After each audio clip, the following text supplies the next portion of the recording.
বৎসর নাটকের 4 নম্বর পর্বের আপডেট ও রিভিউ ভিডিওতে আজকে সবাইকে স্বাগতম। আজকে জানতে পারবেন বৎসর নাটকের 4 নম্বর পর্ব কবে আসবে এবং এই 4 নম্বর পর্বে কি কাহিনী নতুন ঘটতে পারে তাও জানতে পারবেন আজকের ভিডিওতে। তাই আজকের এই ভিডিওটি মনোযোগ সহকারে সম্পূর্ণ দেখুন।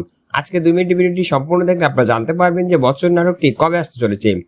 বন্ধুরা, বৎসর নাটকের 4 নম্বর পর্বে দেখবেন যে জামালকে তো মারতে চায় তার সৎমা এবং খাবারে বিষ মিশিয়ে মারতে চায় আস্তে আস্তে, কিন্তু জামালকে কোনোভাবেই খাওয়াতে পারছে না সেই মায়ার কারণে। অর্থাৎ জামালের স্ত্রী মায়ার কারণে জামালকে কোনো খাবারই দিতে পারছে না তার সৎমা।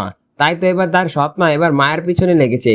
মায়াকে একটি ভুল প্রতিশ্রুতি দিয়ে মায়াকে এই বাসা থেকে বের করে দিবে এবং মিথ্যা অপবাদ দিবে যে মায়া অন্য একটি ছেলের সাথে পরকীয়া করে এবং তার সন্তানই তোর মায়ের পেটে চলে এসেছে।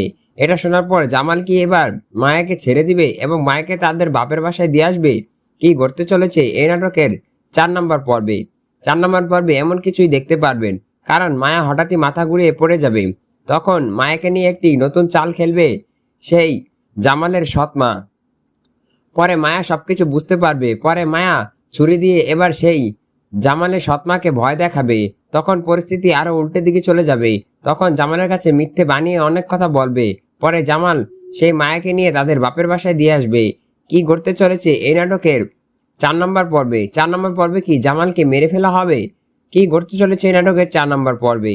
4 নম্বর পর্বটি দেখতে পারবেন আগামী 6 জানুয়ারি দুপুর বিকাল 3:30টায় ইগল ইসলামিক নাটক ইউটিউব চ্যানেলে। শুধুমাত্র ইগল ইসলামিক নাটক ইউটিউব চ্যানেলে এই নাটকের 4 নম্বর পর্বটি আপলোড করা হবে বিকাল 3:30টায়, অর্থাৎ মঙ্গলবার।